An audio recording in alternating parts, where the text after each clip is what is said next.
Hello. My wife cheated on me and then tried to manipulate me into handing over everything I owned. Her parents even demanded the house and alimony, saying, "You owe us." Instead, I uncovered their fraud and watched their entire world collapse. My name is Colin. I am 36 and I work as a forensic accountant in Pittsburgh. My weeks are usually predictable: long hours during quarter close, early runs before work, dinner at home if I am lucky, and a life built around details most people miss. My wife is Vanessa, 34. We had been together 8 years, married for 5, and living in a house I bought 2 years before the wedding. No kids, one shared dog, joint checking for bills, separate savings, and what I thought was a stable routine until about 3 months ago. I am posting because I need outside perspective, and because now that I have the full picture, the beginning feels almost insulting in how obvious it was. Vanessa had always liked attention, but recently she turned sharp in a way that felt deliberate. Everything became a performance. If dinner was late because I got stuck at work, I was neglectful. If I worked from home, I was hovering.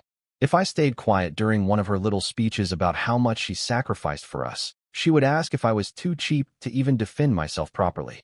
That was her style toward the end. Not loud all the time, just constant little cuts. The actual shift started when she began talking about a new client at her firm. She works in event marketing, and suddenly this guy named Adrian came up in every conversation. Adrian liked her ideas. Adrian said she was the only competent person in the office. Adrian needed her at late dinners with sponsors. Adrian needed her at weekend planning sessions. I am not a jealous person by default. My job would be impossible if I jumped to conclusions. But patterns are patterns. Then she changed her phone passcode. Started taking calls on the back patio even when it was freezing out. Bought new lingerie without mentioning it, and somehow never wore any of it around me. The final thing that made me stop rationalizing was small. She came home on a Thursday with a hotel keycard in her coat pocket. Not ours. Downtown boutique place. When I held it up, she did not look scared.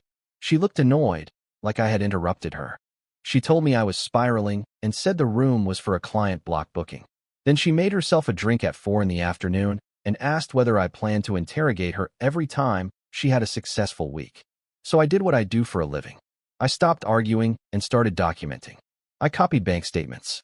I pulled our credit card history. I checked mileage on her car against the places she claimed to be. Within 6 days, I knew she was lying. Within 10, I knew she was cheating. What I did not know yet was that finding the affair was actually the least expensive thing she planned to do to me. After I confirmed the affair, I expected the situation to follow a familiar script. Someone gets caught, there is denial for a few days, then anger, then negotiations about the future. I have seen similar patterns play out with friends. What I did not expect was how quickly Vanessa pivoted from hiding things to preparing something much bigger. At first, the new suspicion came from small inconsistencies that did not quite fit the cheating narrative. Affairs usually involve secrecy, impulsive decisions, and a lot of sloppy logistics. What Vanessa was doing felt more organized than that. For example, she suddenly started asking questions about the house that she had never cared about before. She wanted to know exactly how much I had paid for it originally. She asked whether my parents had contributed to the down payment. She also asked whether the mortgage paperwork still had only my name on it or if I had ever updated it after the wedding. The tone of those questions was not curiosity. It was almost like she was collecting talking points. Around the same time, she began making little comments that sounded rehearsed. She would say things like, marriage means everything becomes shared eventually. Or she would joke that if we ever split up, she would take the dog and half the house just to keep me humble. She always smiled when she said it, but the jokes came too often to feel casual. Then her parents suddenly started visiting more. Vanessa's parents live about 40 minutes outside the city, and before this they only came over every couple of months for dinner. Now they were stopping by almost every weekend. Her mother would wander through the house, making little remarks about improvements. Her father kept asking about property values in the neighborhood. One Sunday afternoon, I walked into the kitchen and heard the tail end of a conversation between Vanessa and her mother. The moment they saw me, they stopped talking. Vanessa immediately switched subjects and asked if I could pick up wine for dinner. That moment stuck with me longer than the cheating. So I expanded what I was tracking. Not just her movements anymore. I started paying attention to finances, documents, and conversations that suddenly seemed to revolve around assets. My job trains you to notice when someone is building a narrative in advance of a financial dispute.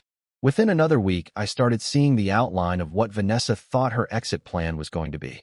And that was when I realized the affair was only step one. Once I started paying attention to the financial side of things, the tone in the house became easier to read. Vanessa was no longer just distant. She was positioning herself. The first sign was the joint account. We had always used one checking account for household expenses: mortgage, utilities, groceries, vet bills for the dog. Everything else stayed separate. That system had worked fine for years. Neither of us had ever tried to push the boundaries on it. Then suddenly Vanessa began suggesting changes. She said it would be more efficient if we consolidated more of our finances. According to her, couples who plan long-term should operate from a single shared structure. She framed it like a maturity conversation, like I was the one holding the marriage back by keeping my savings separate. Normally that might have sounded reasonable, but it landed differently once I knew she was seeing someone else. So instead of arguing, I asked questions. I asked why she wanted to merge accounts now when we had been fine for 8 years. I asked why she was suddenly concerned about efficiency when she had never once looked at our budget spreadsheets before. Her answers were vague. She talked in generalities about trust and partnership, but never addressed the timing. That alone was suspicious. But the bigger issue came 2 days later. I received a notification from our bank that Vanessa had tried to increase the daily transfer limit on the joint account. It was not approved automatically because the account required both owners to confirm changes above a certain threshold. When I asked her about it that evening, she shrugged and said she was just trying to make bill payments easier. That explanation made no sense. Our bills were automated. Nothing required large transfers. Increasing the limit would only matter if someone planned to move a lot of money quickly. I did not accuse her of anything. Instead, I simply declined the request through the banking app. That was the moment her attitude shifted. She stopped pretending the financial conversation was casual. Over the next few days, she began dropping comments about how unfair it was that the house was legally mine because I had purchased it before the wedding. She said marriage should not be about technical ownership. She said a judge would probably see it her way anyway.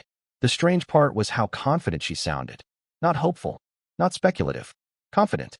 And that confidence started to make a lot more sense the night her parents invited us to dinner, and her father raised a glass and said something I had never heard before. He looked straight at me and said, "We are family now, Colin. What is yours is ours too." At the time, it sounded like a strange toast. Later, I realized it was not a toast at all. It was a preview. That dinner at Vanessa's parents' house changed the tone of everything. Until then, I had been treating the situation like a private marital problem. An affair, some financial maneuvering, a possible divorce coming. Unpleasant, but manageable. After that dinner, I started to realize they had already built an entire story about how this was going to end. Her parents live in a large house outside the city, the kind bought 20 years ago before property prices went insane. Vanessa grew up there, and they have always been protective of her, sometimes to an unhealthy degree. Even small arguments between us used to get reported to them. That night felt different, though. Less emotional, more strategic. Dinner started normal enough. Her mother talked about gardening. Her father complained about property taxes. Vanessa stayed unusually quiet and kept checking her phone. But halfway through the meal, her father leaned back in his chair and started asking questions about my finances. Not casual ones. He asked about the house again. He asked how much equity I had built since buying it. Then he asked whether I had updated the deed after Vanessa and I got married. I answered calmly because there was no reason not to. The house was purchased by me before the wedding and the title had never changed. He nodded like he had expected that. Then he said something that immediately made the entire conversation feel coordinated. He said marriages are partnerships and courts usually see property differently once a couple has lived in it together for years. Vanessa finally spoke up then. She said she had been reading about marital assets and how judges divide things fairly when one partner tries to keep everything. The phrasing stood out. Try to keep everything. That was not an accidental choice of words. I finished dinner politely, and we drove home without much conversation. Vanessa acted like nothing unusual had happened. She even complained about traffic on the highway like it had been a completely ordinary evening. But once we got home, I sat in my office and replayed the entire conversation in my head. Between the affair, the sudden focus on finances, the attempted transfer limits, and now her parents openly discussing property division, a pattern was forming. They were not reacting to a breakup. They were preparing for one. And they seemed very confident that when it happened, I would be the one walking away with nothing. What they did not know was that my job revolves around identifying financial lies. And over the next week, I started noticing details that had nothing to do with the affair at all. Once I accepted that Vanessa and her parents were planning something bigger than just a divorce, I stopped reacting emotionally and started approaching it like an investigation. That is the advantage of my job. When something feels off financially, I do not argue about it. I gather information until the structure becomes visible. The first thing I reviewed carefully was our financial history over the last year. I already knew about the affair-related expenses. Hotel charges, certain restaurants downtown, rideshare trips late at night. That part was messy but predictable. What caught my attention was something else. Vanessa had quietly started moving money months earlier. Not from the joint account. That would have been obvious. Instead, she had been transferring small amounts from her personal account into an account I had never seen before. The transfers were always just under the reporting thresholds that banks tend to flag for review. Not illegal, but very deliberate. At first, I assumed it was just savings she had not mentioned. But then I noticed the name on the receiving account. It was not hers. It belonged to a small consulting company. And the name of the registered owner of that company was her father. That alone would not normally mean much. Families move money around for all sorts of reasons. But the pattern became clearer when I looked deeper.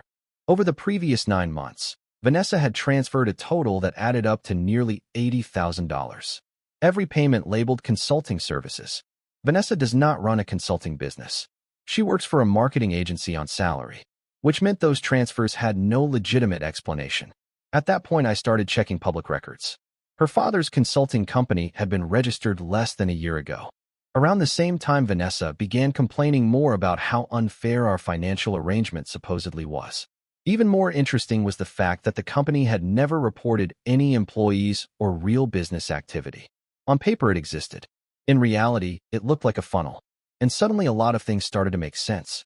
If Vanessa filed for divorce while claiming limited savings, but the money had quietly been moved to a company controlled by her father, then it would look like she had fewer assets to divide. Meanwhile, they would push aggressively for the house, alimony, and anything else they could frame as marital property. In other words, they were preparing to strip my side of the ledger while hiding their own. What they apparently forgot was one simple problem. You should never try to build a financial scheme around someone who audits fraud for a living. Once I confirmed what Vanessa and her father were doing, I had two choices. I could confront them immediately and watch them deny everything, or I could document the entire structure properly so there would be no room for them to twist the story later. I chose the second option. The first step was gathering proof that the consulting company was not legitimate. Public records already showed that the company had no employees and almost no reported activity, but that alone would not be enough. Plenty of small businesses operate quietly. What mattered was the connection between Vanessa's transfers and the timing of everything else. So I built a timeline. 9 months earlier, her father registered the consulting company. 2 weeks later, Vanessa began sending monthly payments labeled consulting services. At the same time, she started pushing the idea that our finances needed to become more shared. A few months after that, she began talking about how unfair it was that the house was legally mine. And right around the same time, the affair with Adrian started. Once the pattern was clear, the intention behind it became obvious. The affair was not just reckless behavior. It created emotional conflict that could justify a divorce later. Meanwhile, the money transfers quietly moved her savings into an account controlled by her father. On paper, she would appear to have far less money than she actually did. Then came the part that made their plan collapse. Because my job requires compliance reviews, I am familiar with how financial institutions flag suspicious patterns. Those $80,000 in payments labeled consulting services would normally require documentation if they were examined closely. Invoices, contracts, proof of work performed. So I requested copies of the supposed consulting invoices directly from Vanessa's father's company email. I did it using a simple message that looked like routine verification connected to my work. He sent them within 2 hours, and they were terrible.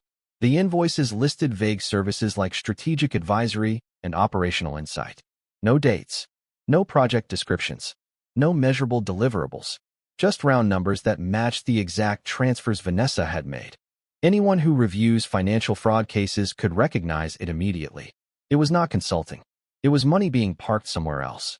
And once I had those invoices saved, their entire plan stopped being a divorce strategy.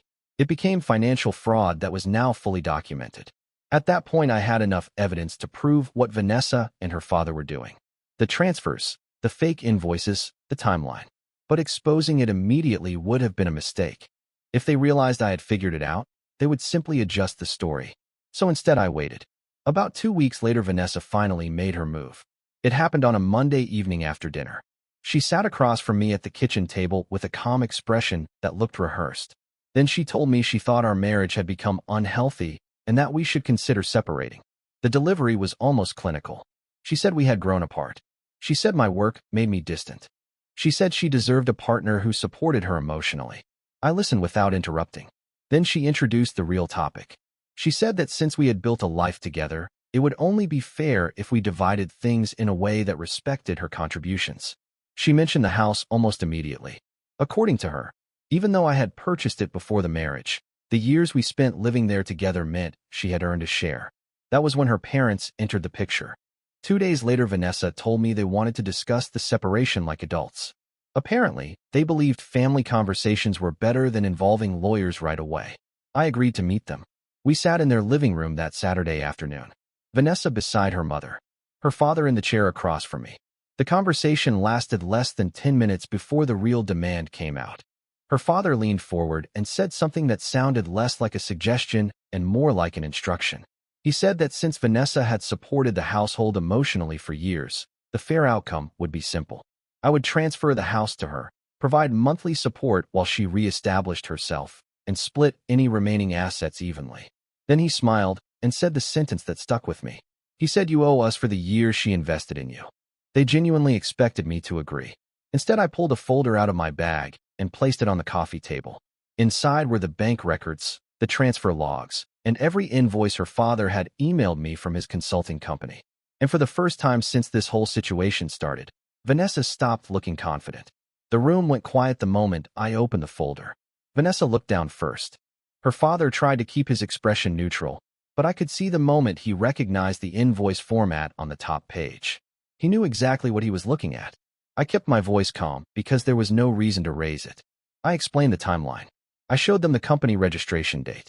Then I placed the bank transfer records on the table one by one. Every payment Vanessa had sent to his consulting company was there, lined up month by month. Her mother started asking what this was supposed to prove, so I explained it very simply. I said the invoices had no project descriptions, no contracts, and no documented work. I pointed out that Vanessa's job had nothing to do with consulting services. Then I showed them the total amount that had been transferred, just under $80,000. Vanessa tried to interrupt and say it was private family business, but that argument collapsed immediately once I reminded them of something important. Those payments had been labeled as business services, which meant if they were not legitimate services, they were false financial documentation tied to tax reporting. That was when her father finally spoke. He tried to shift the conversation back to the divorce. He said couples sometimes move money around before separation and that courts understand financial preparation. That was when I closed the folder. Then I told him the part he had clearly not considered. I said I was not interested in arguing about property anymore. The house was already protected legally because I purchased it before the marriage. But the financial transfers were now documented, and the invoices he sent me were stored in multiple places. If Vanessa filed for divorce and tried to claim limited assets while $80,000 sat inside his consulting company, that information would appear during financial disclosure. And if the paperwork was reviewed closely, the fake invoices would become a very different kind of problem. For the first time since this started, Vanessa looked genuinely nervous. Her father did not argue anymore. He just stared at the documents on the table like he was calculating how quickly things had gone wrong. The meeting ended about 5 minutes later. No one asked for the house again, and that was the moment their entire plan started collapsing. After that meeting, everything moved much faster than I expected. Vanessa did not come home that night. Around midnight, she sent a short message saying she was staying at her parents' house and that we needed to talk about ending the marriage. The tone was noticeably different from before. There were no more comments about what I supposedly owed her. Just a short sentence saying we should handle things like adults. The next morning, I contacted a divorce attorney and explained the entire situation. I brought the documentation with me. The bank transfers, the invoices from her father's consulting company, the timeline I had built.